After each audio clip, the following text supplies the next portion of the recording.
Okay, hello everyone. We're back and starting our second session on apologetics.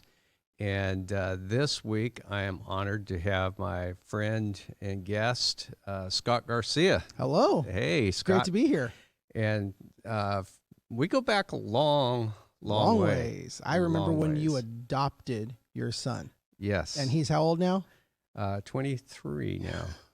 Yeah. And yeah, he's a matter of fact, he was going to help us run the equipment here today, but he got had to go and do some work. So yeah, I was going to try to bring one of my sons, and they had to go into work too. And that's what happens when they grow up. That right? Exactly. Yeah. So anyway, Scott, man, for those of you who don't know, this guy is the video genius of the century. I'm telling you. I remember when I'll never forget, you did a scene that mimicked the bullet scene in the Matrix. Bullet time. Yeah. With the high school students, we had a video class at Valley High School, going back 1999, 2000, going back 20 years ago. And I told them we wanted to try to do that. And we had a little green screen. I told everybody, hey, find a camera. Find any camera. And we had like all VHS cameras and VHS-C cameras back in the day. And we ended up with like 13 cameras. And we made this little arc and then shot video. Amazing. And then, yeah, we did our own bullet time in high school. I'll never forget that. I thought, wow, that's genius, And ever since then, the stuff you've produced has been really phenomenal. Thank you. And anyway, and you're still active in that, aren't you? Yeah, still doing that, and still making. In fact, last night was up all night with my son because my sons are now doing it. Mm-hmm. My older son is going to college for film school at Biola, and my younger son actually got hired at his high school. He's a senior this year, and Gabriel got hired to edit videos that they were making for all coronavirus and stuff like that to get all the content out to their students. They hired him, so he actually works at his high school. That's awesome. And so he was making a video last night, so we were doing that. So it kind of runs in the family. It does. Yeah, it does. And anyway, Scott has been, and the reason I've got Scott here today is not to talk about video, but Scott has, over the years, and I didn't know this until just recently, but has been active in apologetics. And you actually have a Facebook show. I have a Facebook show called A Valid Answer. It's with a friend of mine. We went to high school together. In high school, he was a devout Catholic, and through things happening in his life, he became an atheist. And so he's been an atheist for 15 years now. And we connected back again through Facebook and started having discussions and joked around, said, hey, we should do a podcast, a pastor and an atheist doing a podcast together. So, and the idea is a valid answer. It's based off of, I don't know is a valid answer. You don't have to try to make something up. If you don't know, just say, I don't know. That's a valid answer. Amen. And we allow each other to do that. But yeah, every Sunday, if you don't mind me, cheap plug here, but every Sunday night, 5:00, Valid Answer on Facebook. Just find us there. But yeah, pastor and an atheist talk about politics, religion, philosophy, everything that goes on. And we've been doing that for a couple of years now, every week. So wow, it's a lot of fun. The purpose of it is it's so easy to just say on the other side of the screen, that person's an idiot or that person's evil or they're all wrong and those people are all this. But when you're sitting face to face with your friend of 30 years, I can't say, well, you're an idiot. Yeah. You know what I mean? Well, you're just dumb and you're evil. Well, no, they just have a difference of opinion that's worth talking about and trying to find out what our common ground is, and not just like, well, those people are dumb. Yeah, and so that's the thing that's so disgusting to me about social media is that it's easy to sit here on my computer and just throw spears at somebody that's across the country that I don't even know, and that's just there's I don't know. Sometimes apologetics can have a tendency to lean that way. It can, because you start getting. So. This is what's right, and this is the way, and you got to be careful that there's a human being on the other side. And also, one of the things that I've found with apologetics is that, as I shared in the first episode, there is something that as you gain knowledge, Paul says knowledge puffs up. And as you gain knowledge about a subject and you get proficient at sharing things, you can, start to fillet people with your wisdom, so-called, And that does absolutely no good whatsoever. I mean, it makes you feel good for that moment. Ha, I got him. Yeah. And you realize, oh, wait. Yeah, Maybe I got him with the argument, but I also just got him personally. Yeah. You know, and you just... Now they're not going to listen to you. They won't listen to you again. Yeah. No, absolutely. And that's one of the things in the first session that we brought up is that it's necessary for us to be able to share our faith and to be able to have an answer for every man, but to do it, as Paul said, do it handling in a accurately the word way, of God. in a humble way, and reverent way. What's he say? To esteem each other above ourselves. Yep. Just like Christ did. And so that's the attitude we're supposed to have. And so when we get into some of these subjects, and again, as I said last week, some of these things can get you, if you're not prepared, you can get kind of heated, because somebody's defensive. Putting you on defense. Yeah. And then you don't know what to say, and then you kind of get a little angry. And I've seen arguments escalate through that, and it just gets ridiculous, and nobody proves anything. And when you get defensive and you don't know what to say, you want to defend yourself in some way. So that's usually when it becomes a personal attack back, because you don't have the information. You want to have the information, but you don't want to wield the information as a weapon. That's right. Yeah. Yeah. The old thing of hitting somebody over the head with a Bible. You don't want to do that. And so anyway, last week I talked about what apologetics was. And I'm sorry. You are. Oh, yeah. Okay, I'm a little slow.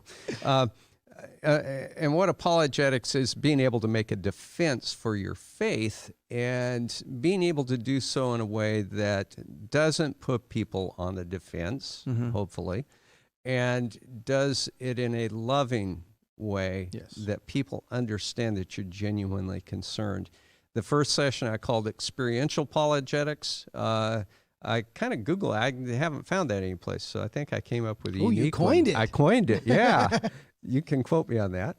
And the experience that you have in your life as a Christian is very valid. That's probably the most effective thing, believe it or not, that you can have, is by people seeing your life and seeing what God has done, seeing how God has become very real in your life. It's and if I can add to that, why it's so important to not get down the throat of somebody is that when you get defensive and go to name calling and go to the argumentative stuff, that you're losing that experiential. That what was your phrase? The experiential apologetics. Yes, you are now.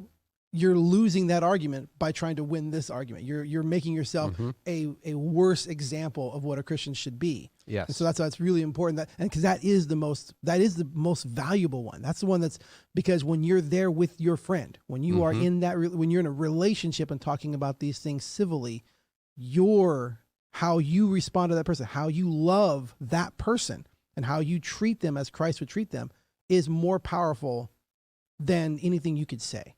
Yes. It's not about how much you know. Yeah. It's about how much you love. Yep.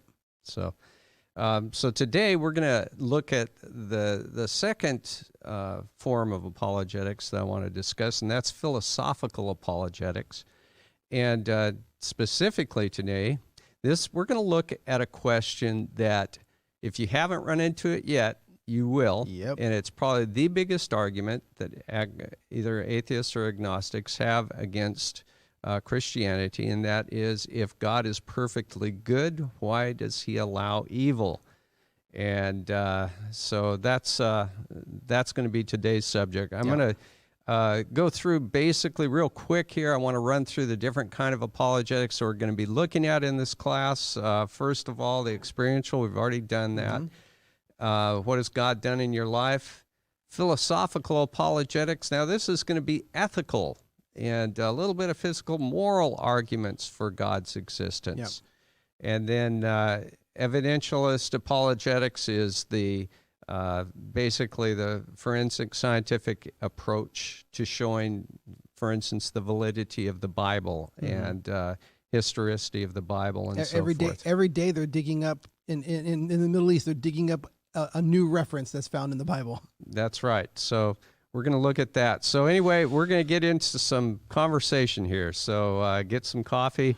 I don't have coffee. I have sparkling water here. So we're going to get started. And first of all, we want to define a couple of worldviews. And these are views, if you don't know these, they have fancy names, but you should know this because this is what your kids are being taught in school. Mm-hmm. And the first one is methodological naturalism, the view that only physical testing of things in the natural realm is plausible. So if it can't be put in a test tube and tested, then it's not plausible. Therefore, God can't be put in a test tube and tested, so he's not plausible. And there's just, it opens up the door for the academic society to begin to say certain things have to be a certain way because we've tested this, mm-hmm. and it seems to be right. Therefore, we have a theory about this, and this is what you should believe. Mm-hmm. And it's the first crack of the door, opening the door to implanting doubt in your children's minds and saying what your parents have told you or what you've learned in church and stuff like that. We're going to start bringing doubt in, and not that there's anything specifically wrong with doubt.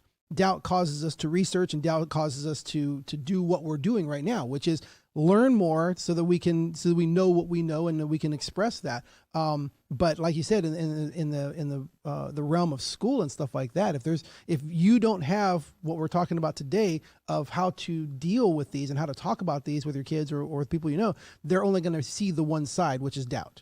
So it's not necessarily bad that there's doubt because doubt causes us to research and to find more. But if you don't know what you don't know and you don't go to find out, then doubt can creep in and doubt can steal away your faith or the faith of your children if you're not careful. This is interesting because this brings up there are people what is it called faith deconstruction that I've heard mm-hmm. lately, and it's people who you see this particularly in some of the celebrity, I guess you'd say, people that have claimed to walk with Christ and have been Christians for many years, and all of a sudden doubts are coming into their mind, and they're coming up against some of these arguments for the first time. And they don't know how to answer them. Therefore, they just, back away and gradually they don't know that there's answers. Away. They don't know that there's answers. They don't know that. Yeah, you want to learn this because there are answers to these things. If you don't know that there's answers, as soon as the doubt creeps in and you don't know that there's an answer, you start to question your faith. Yeah. And that can be very dangerous. There are answers, and that's what we want to talk about today. Absolutely. And if you don't know the answer, if you're a believer, pray. Yep. What does the word say? It says, if any lack wisdom, let him ask of God, who's mm-hmm. willing to give to all men liberally. And just believe that he will do that. And he will take you on a procedure. He may not drop it into your head instantly, but he will take you through a process of learning. And all you have to do is be willing. The second view, and it's hard to distinguish between these two, that's metaphysical naturalism. And it's philosophical, man, I can't talk, view you need a drink? I need a drink, of the universe in which nothing can exist other than matter. So when it gets to the things that require consciousness or thought, you can't test those things. And so in some areas where these things come up, they can use that as a way of pushing mm-hmm. away belief in that thing because it can't be tested. Can't be tested. And again, I always like to add this caveat to them because it can't be tested with current tools, with current technology. You don't know that. I mean, somebody, how many we're analyzing brain waves and doing, all this kind of stuff that couldn't have been done 100 years ago. So, I mean, you don't know what can or cannot be tested in the future, but they're just saying if we can't, it's more, there's two ways of looking at this, and you kind of come down to for as far as atheism is, and that is there's making a positive statement, not necessarily meaning that it's, yes, positive, hooray, I agree, but making this is a statement that I am positive and sure about. Like the difference between saying, I don't see any evidence of God or there is no God. Those are two different statements. Mm-hmm. And this one feels like it's one of those is saying, because there is no existence of these things. And it's making really kind of a faith-based statement. It is. And not necessarily even though they're talking about, science and measuring and all that kind of stuff, it's making a faith-based statement of these things don't exist. And it's making a positive, absolute statement about something that is not knowable. That is so true, and that just kind of brings us segue right into here. Everything that we do is based on faith. I don't care if you're an atheist. Exactly. You have a lot of faith, and actually, I think you have a lot more faith than I do, mm-hmm. because given the evidences and so forth, if you really, really, really examine them, there is so much that is out there mm-hmm. to prove our faith and to show us that, yes, in fact, God is very, very real. And again, I don't want to get, we can get too hung up, and I think people do. They get too hung up on, let me see, this proof here and this mm-hmm. proof here and this proof here. It is a relationship with Christ. Yes. And wisdom begins with fear of the Lord. Mm-hmm. And so once there is that, he begins to open up. When I came to the point in my life where I said, God, I desperately need you. I have been a horrible sinner. I mm-hmm. need you. I need you. I need you. All of a sudden, it wasn't like somebody, started teaching me a bunch of stuff. God opened my understanding in a lot of things that I had never seen before. I'd sit down and read the Bible before I was a Christian, and it wouldn't make any sense to me. It was just a bunch of words. After that point, I'd read the Bible and the light went on. Yeah. And I went, whoa, I understand what this means. And so, anyway, so we basically are going to look at things as, when we go through this class, as we're going to examine evidences. Yep. Today we're going to look at some evidences in a philosophical realm, arguments there. And then, how do they measure up logically? How to measure up logically, yeah. And then we're going to look at the best explanation. You're going to look at, eventually, a reasonable answer must be reached by faith. Yep. It's still going to take a leap of faith. One of my favorite scenes in a movie, and I'm sure you're very familiar with this, it's in one of the Indiana Jones movies. And it's where he stepped, and I think it's Temple of Doom, where he steps out of the crevasse. One. Yeah, it's the Holy Grail one. Yeah, Crusade, Last Crusade. Okay. Yeah. See, I knew you'd know. The movie. Yeah. And anyway, I love this scene because it's a leap of faith. He has to step out, put that foot up over this thing, and he knows that it's got to be there, but he's willing to just risk it all and just step out. And that's what it is when you follow Christ. Mm-hmm. You aren't risking anything, really, but you are giving yourself. Well, and what most people don't recognize is how many things every day we do by faith. And I'm not going to talk about why I have faith that this chair is not going to fall. I mean, there's reasonable understanding, but also, like, just especially when it comes to relationships, that trust in a relationship is a faith statement. It's a statement that I have faith in this person. Yes, they've proved themselves in the past, but I also have faith in this person. This person is trustworthy. Mm-hmm. That there is evidence involved. I'm not going to just look at a stranger and say, I'm going to assume that person is trustworthy. There is some evidence that you gather, and there is those things where I learn from this. I learn that this person, I can trust this person. But then you don't go every single day and say, now, today, let me measure all the stuff that you're doing, and let me make sure that I can trust you today. No, let me measure, show me the evidence. We don't do that in relationships with each other. We don't do that. Right. I mean, imagine how long would you be married if every day you woke up and said, okay, now prove to me that you love me, prove to me that you didn't cheat on me, prove to me this, show me the evidence of everything. Like, we don't do our relationships. We don't live our lives based on having to have all the evidence every single time and measure it every single time. We don't, as human beings, don't live that way. We're relational. And most of the time people try to look at God and say, I'm going to measure God scientifically. And it's like, well, no, this is a relationship. How would you treat another person? How would you, God wants to have a relationship with you. And if you just keep coming and say, show me the proof, show me the proof, show me the proof, you'll miss out on what it is to have a relationship with God, and realizing that experiential apologetics is about that. It's living that relationship with God and the people around you, and discovering, just like you discovered that you loved that person, that the person you love right now, or even a familial relationship, that I know I love this person. Why? Because of the evidence, because you measured it, because you did a blood test and looked for the love DNA in them, and make sure, did you do like a chemical analysis between your two pheromones and make sure that those, no, it's just something that we relate to, we know, right, and it's there. And yeah, so what's the best explanation? A reason, we're going to come to a reasonable answer that's based on faith. Yeah, it is. And then we're just going to hit on this. And this is more for the Christians. We were discussing before we started recording this, there is some flaws in this argument if you bring this to an atheist. But if don't lean on this argument. Don't lean on it. Yeah. Right. Right. But Pasquale's wager is... Pascal. Is somebody Pascal. It's spelled so similar, right? You know, just a U out. But we know a Pasquale. So. I know Pasquale really well. So if you're watching this, hey, Pascal, he probably is.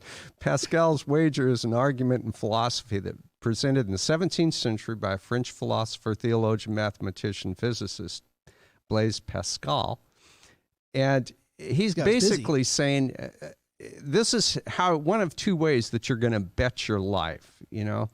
And if God exists and you believe in God, you have a wonderful life, and when you die, you've gained rewards. Mm-hmm. If you say there is no God, you live this life, and when you die, there's infinite loss. Mm-hmm. So. You know, that's just something to, if somebody, I know there are people, there are very, very, very intelligent atheists that argue on the philosophical level. These guys are much smarter than I am probably, but, you know. I'm not going to comment on that. Yeah.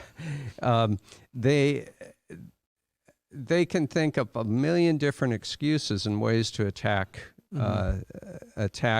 your arguments, and it doesn't negate the truth of what I just said. That stands true, and they would say that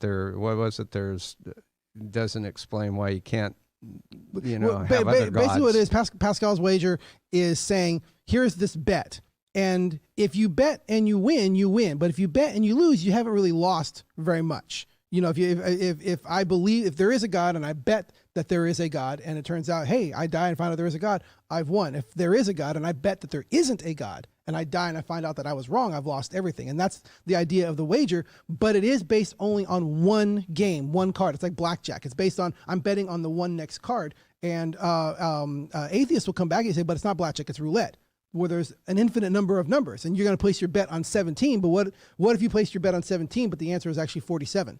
Well, then you did lose something. And they say, well, how do I know which God to bet on? That's going to be their thing of saying, I don't know which God to bet on. And that's, they try to shut down Pascal's wager by saying that. Right. But Pascal's wager isn't the beginning of the argument.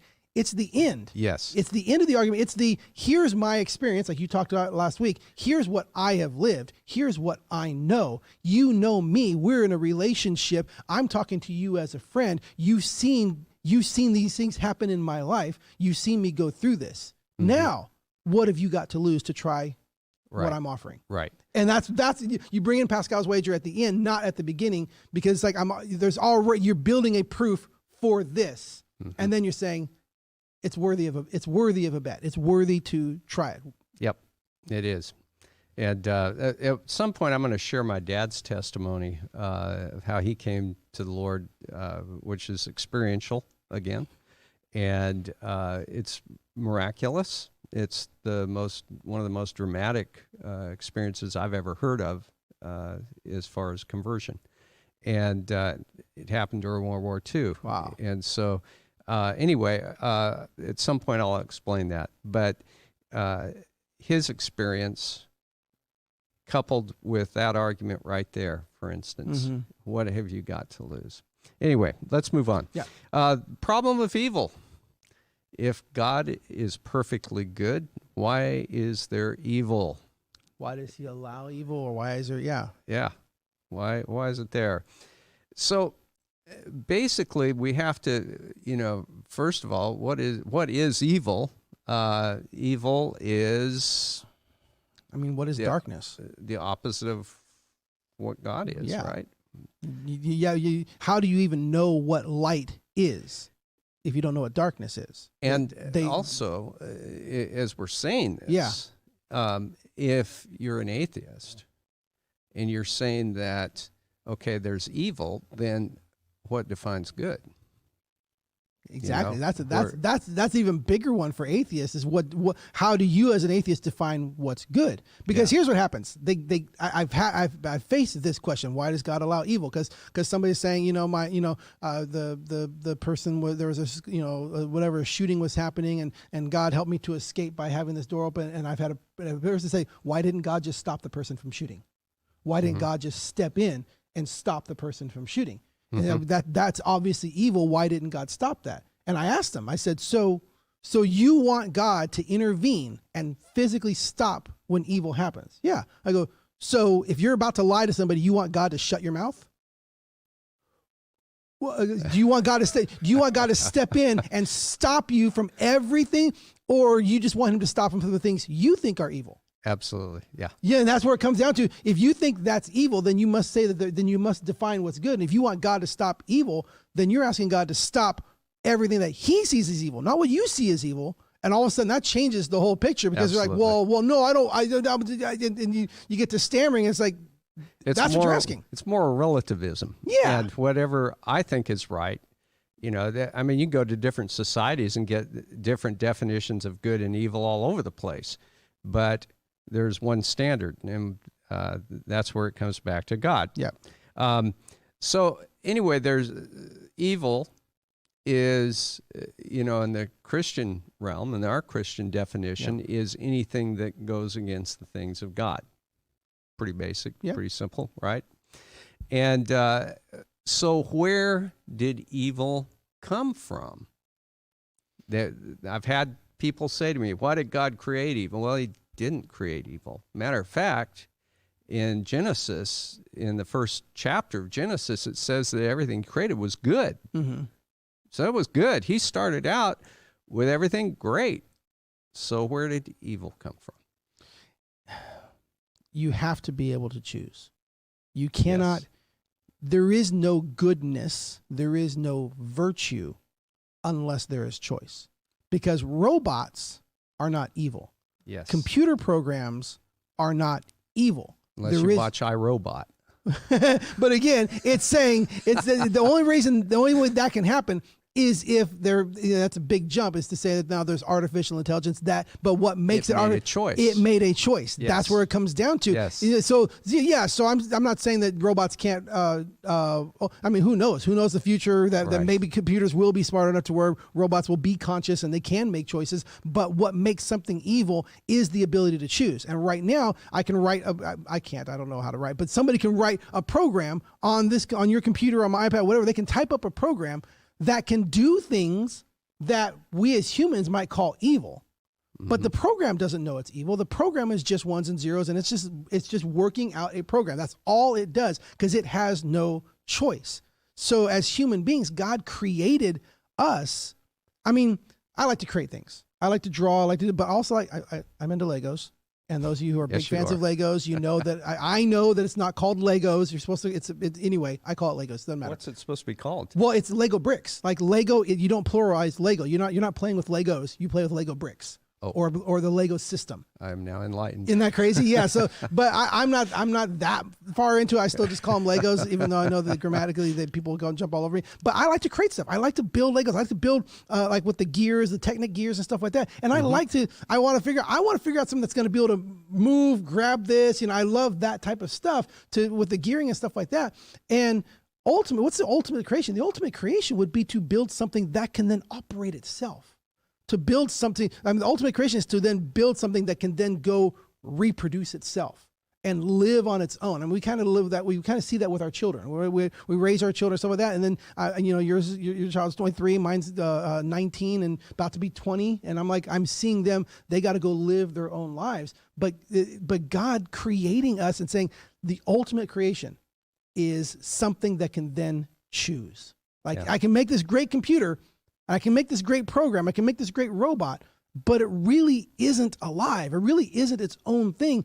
And there is no love. There is no love back and forth. I can't say, I love this Lego creation. There's no, in really in a way like that, it can't love me back. But to make something that has the capability of love means that now has to have the capability to choose not to love you. Absolutely. And that's what gives value to the love. I mean, if your spouse or your child, if they didn't have the choice to love you, then what value is the love that they bring? Yeah. There has to be the ability to reject in order for there to be value and acceptance. Absolutely.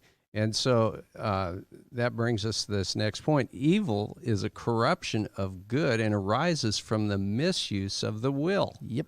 So if you have if your wife, if you got to ask her every day, do you love me? Or, kind of prod her, and I think, kind of what we're getting at earlier, or get some sort of, you're living under this insecurity that she loves you. There's something, prove to me. Yeah, there's something wrong there, right? And so, but it's great when she comes up to me at the end of the day and gives me a kiss and say, I love you. That is her responding to me. And that's the relationship that God created us for. And when he set Adam and Eve in the Garden of Eden, everything was good. Yep. Everything was set out just right. Everything he created was good. Even human beings that had the potential to choose bad, they were still created good. Yes. And so then that brings us to this point. If God intervenes in all circumstances, then free will goes away. Yep. And it's kind of like you were just saying a little earlier. Sorry, I was jumping ahead. That's okay. That's all right. If he were to, let's go to the Garden of Eden. There's a big one, right? Yeah. Okay. Why did original sin? Okay. Why didn't he intervene and jump in front of Eve just as she's supposed to grab the fruit and say, "Don't do it"? Well, it's the same thing. Like, what's the difference between a mom and a dad? Right? Mom and dad are sitting on the couch, and the little 2-year-old is walking towards an outlet with a fork, and the mom's like, and the dad's like, "Nope, let him learn." I mean, it's not necessarily. That's kind of that's a little extreme. That's a little extreme. But at the same, but the thing is, if you just keep controlling, that person is not living their life. That's right. They're not living their life. They're living your life.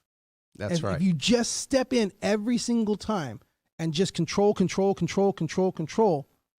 no love in control. No. And there's as a parent, that's such a good point, because as a parent we can be too controlling for our kids and not let them make choices on their own. And it's when they make a choice and it's wrong and it's bad, as long as it's not detrimental to them, spiritually or physically, and bad physically, then it's something that they can learn from, because that's exactly how we go through life. But even on that example, I was joking with let them learn. It's kind of a funny joke, but there's not a time when you're trying to trick your children into, no, I want them to learn the hard way. I mean, that's kind of bad parenting. You're always trying to give the information. You're always trying to say, here's the best way. That's why God left the Bible for us. That's why God leaves these things. That's why God has pastors and teachers to help guide us, and people to say, hey, here's what happened. Here's all these ways. You don't have to go through that. You don't have to stick the fork into the outlet and get shocked to know that I'm going to tell you, hey, if you do that, it's going to hurt. And if you choose to believe me, you can avoid that pain.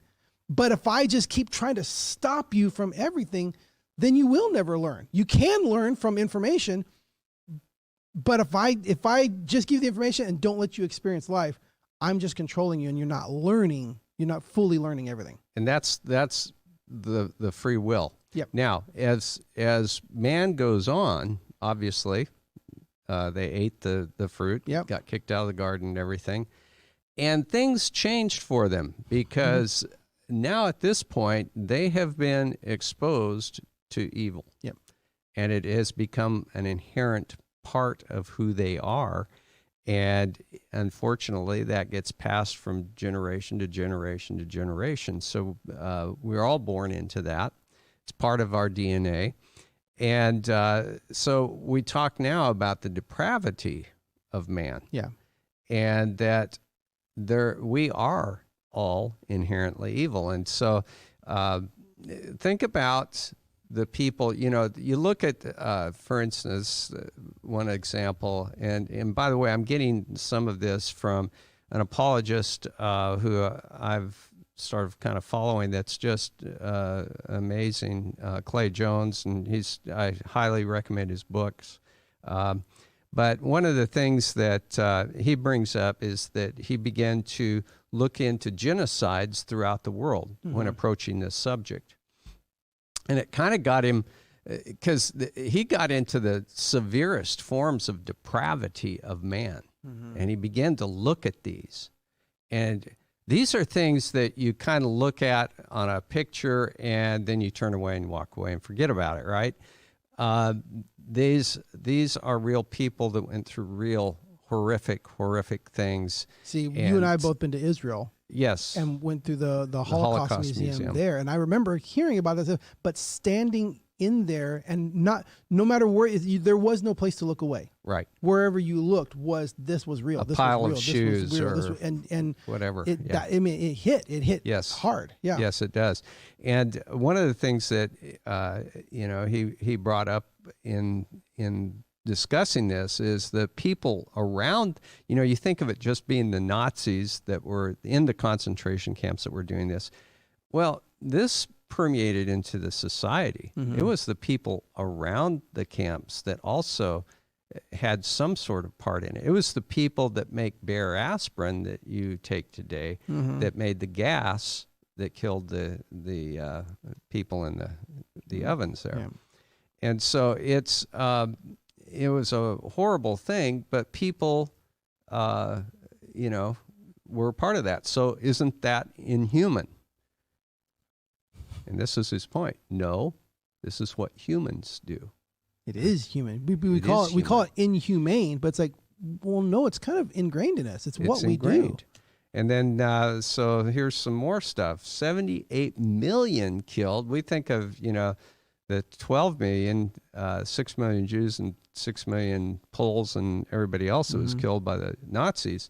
There are 78 million killed in China, genocides through the years, either through Japanese or otherwise, and just horrific. He goes into some of the details that you don't even want to hear about some of that took place. The horrors that man can inflict on other men. Oh yeah, mankind. People being pulled apart. Yeah, I mean, good grief! It's just it's hard to even believe people can do that. And so again, isn't that inhuman? No, it's what humans do. Yeah. 32 million killed in the USSR.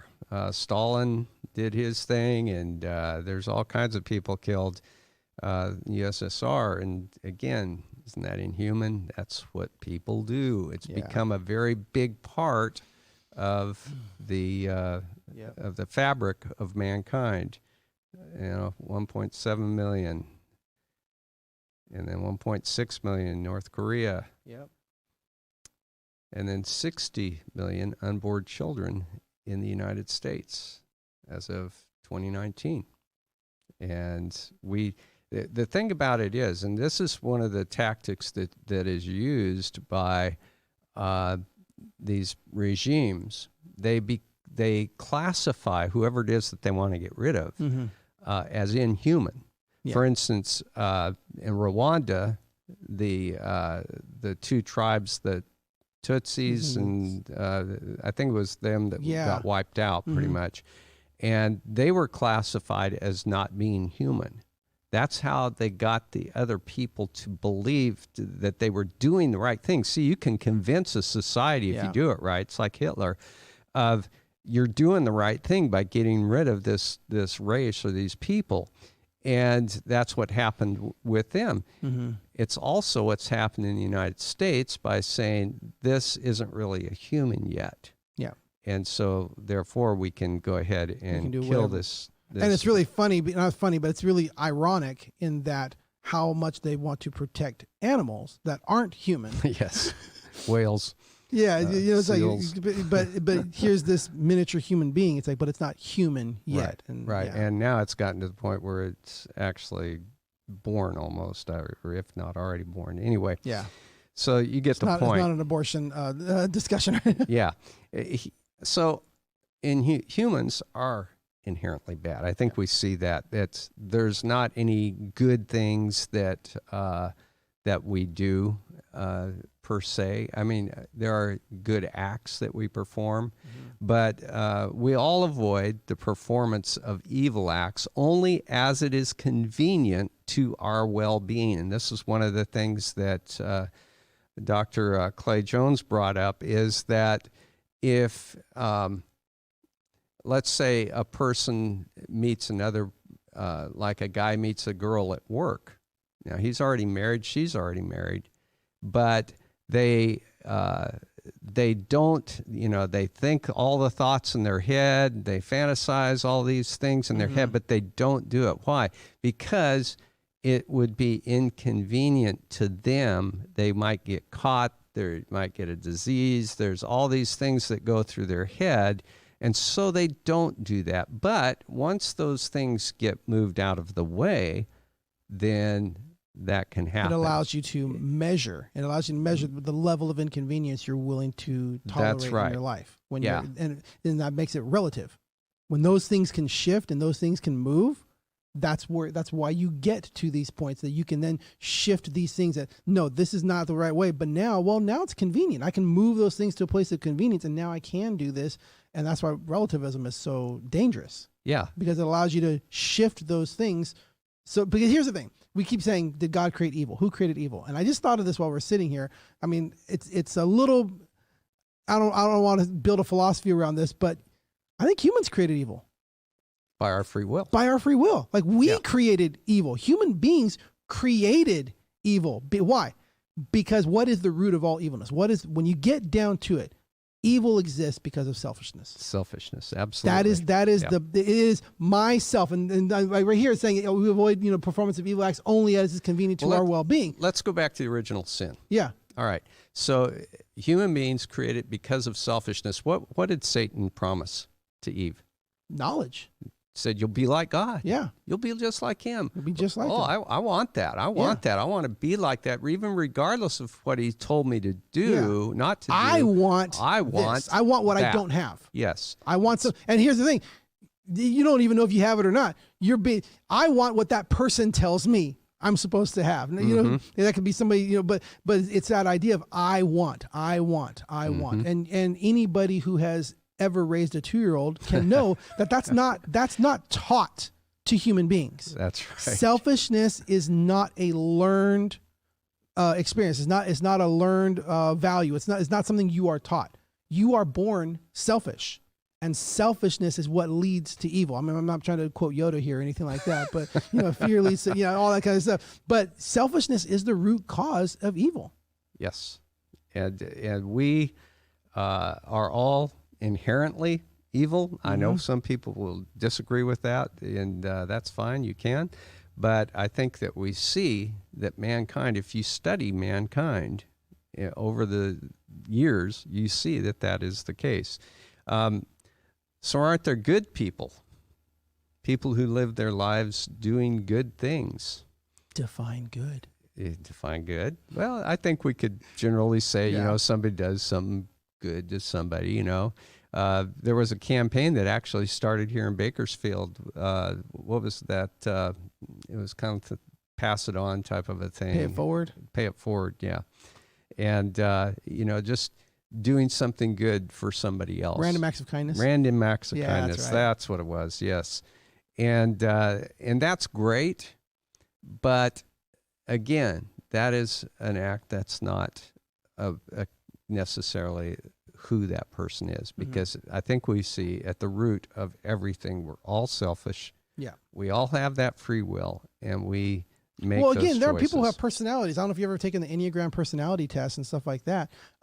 We are all hardwired in certain ways. Like, we have personalities that are not necessarily learned traits. Like, it's just each person is born with the personalities. I happen to be what they call an Enneagram 1, which is the moral perfectionist. That for whatever reason, my brain just always wants to know what is the way to do it, what's the best way to do it, what are the rules. I want to know what those are. But that is a personality quirk. That's not necessarily part of, as a baby, I didn't have that personality quirk. That's something that gets developed. And as a baby, I was just as selfish as everything else. But some people have different personalities that don't lead them in that direction. And some people have personalities that do lead them in that direction, but it doesn't nullify the idea that you're still inherently selfish, that there is still the self, even though there are some people who have a personality that reaches out to people more, just like an introvert or an extrovert. Somebody might that person over there is evil. Why? Because they never smile or talk to anybody. Like, that just might be an introvert, where the extrovert's always, and you don't know they're a psychopath. But not all extroverts are psychopaths. I'm not saying that. But it's just the idea that there are personalities that come into play, but just because someone has a personality that does things that are good doesn't negate the fact or nullify the fact that we as human beings are inherently selfish and evil. That is, like I said, you can see that it's not a learned trait. Selfishness is something that is inside of all of us. It's like the gangbanger that stops at a red light. Yeah. That's a good thing to stop at a red light, And is it something that he inherently does because he wants to keep the law? No, he doesn't want to get hit by an 18-wheeler. And other than that, he'd go right on through that, right? And probably a lot of other people would too. So there's a difference between acts of kindness and being good. Yeah. And there is the Bible says no one's good, not anybody, not anyone, not one. The heart of man is infinitely, the heart of man is deceitful beyond all imagination. Yeah, exactly. So the problem isn't why does God allow evil to exist? The problem is why does God allow humans to exist? Ooh. We're the root of the evil. We're the problem. Yeah. And so it's a situation that if you honestly look at it, you've got to question the validity of that argument, as an argument against God. Mm-hmm. Well, again, I look at it, and this is one of the reasons why, and I'm not trying to get political in anything that's going on right Please now. don't. No. But this is why. Why does God allow humans? That's a singular word that's encompassing billions of individuals. Yeah. And the reason, I don't know if we're going to, jump into that, or if I'm jumping ahead on what you have on your slides or anything like that, but as soon as you group people into a group, then you can define things for them. Then you can say whether or not this is good or this is bad. If human beings are bad, why doesn't God just get rid of them? Because he has hope for you as an individual. Right. He has hope for you. He doesn't see humanity as a group of people. He sees you. And if we would all do that, if we would see people every time, that group over there is this, or God loves this group of people, or this group of people matters, and all. As soon as you group people, you're starting to create the problem to say, well, then that group is this, that group is this, that group is this. And if all human beings are in this group that's evil, then why does God let human beings exist? He lets human beings exist because he created you as an individual. You still have choice. Yes. You can still choose God. Any of the billions of human beings that exist and have ever existed, all of them had the choice to choose God, had the choice to do what's right. And God wants to give individuals that choice. If you just say this group is bad, then you can justify all kinds of actions that you can do to a group. That is the love of God. It's the kindness of God that leads us to repentance, Mm-hmm. the Bible says in James. It's that kindness that leads us to repentance. It's his kindness that does not wipe us out. Mm-hmm. And that love is extended to you. It's extended to me. And it's our choice, our free will, to either accept that or to reject that. And he longs for us. Mm-hmm. He longs for us to accept that. And that's the exciting thing. So the love of God and free will. Free will, does it continue in heaven? That is a good one that I have never actually thought about. Like, I've I mean, thought about obviously, this a I mean, lot. if you look at the story of the devil and the demons, apparently they had free will to Yes. turn away from God. When we go to heaven, do we still have free will? I would assume that we do, but maybe because of that experience, we are, even though the Bible says when we ask Jesus into our heart, we are a new creation. We are something new. And I love how Pastor Ron, I'll never forget how Pastor Ron, the blue ball of clay and the red ball of clay, they Right. come together. It's purple. You cannot separate it anymore. And that's always who, but even that purple ball of clay here on earth is still imperfect. Mm-hmm. The imperfectness of our humanity will be taken away when we're in heaven. We're not going to be corrupted by the imperfectness of our humanity. But what does it mean to have choice in heaven? That's a really good question I never really considered. So God has allowed choice in the past. Obviously, if you look at what the Bible says about Satan before he was cast from heaven, he was the covering cherub. He was like the number 2 guy up there or whatever, A lot of people say he was a worship leader kind of a guy. I don't know. You can draw that conclusion out of various things. But regardless of that, he had a choice. And there were angels that a third of which that were in heaven followed him. They had a choice. So God creates, it would seem, his creation to have choice. I would not want to have I'm trying to think, there's probably been a film made about it, you probably would know, of something where you made all of my friends, and all my friends had to, be my friend and love me. Yeah. And that wouldn't be any kind of a thing at all. And so anyway, I think that I think we will, in fact, have choice. Mm-hmm. And this is the eternal glory of heaven, where the right choices are made to stay away from sin and have a relationship with our Creator, I think is key. Down here on earth, and this was, I love this example that Clay used. If I have a pin, am I going to jam that in my eye? No, right? If you're a masochist, I guess. Yeah. I know better. Yeah. I mean, I've learned enough on this earth to know better than to do that or to chop my hand off or do some stupid thing. This, as we are here on earth, we are in the process of learning. James talks about the trials that we go through that shape us and mold us and make us into better Christians. And those things all are training us for our life to be eternal in heaven with God. And as we have that experience, I heard also that, some people say, well, I wouldn't want to be in heaven because you just sit out on a cloud, and play a harp or whatever, Yeah, that wouldn't be much fun either. But God created us to rule and to reign, it says. Mm-hmm. And so it's not like, it's going to be some boring thing up there. Mm-hmm. We are created to be with Him and to be in fellowship with the God and the Creator of the universe. Last week I put up a picture of the universe taken of from the Hubble telescope, Mm-hmm. and the vastness and the what's out there, man, it just fascinates me. I would love to know all that stuff, it just fascinates me. And yet the Bible says that we will know even as we are known.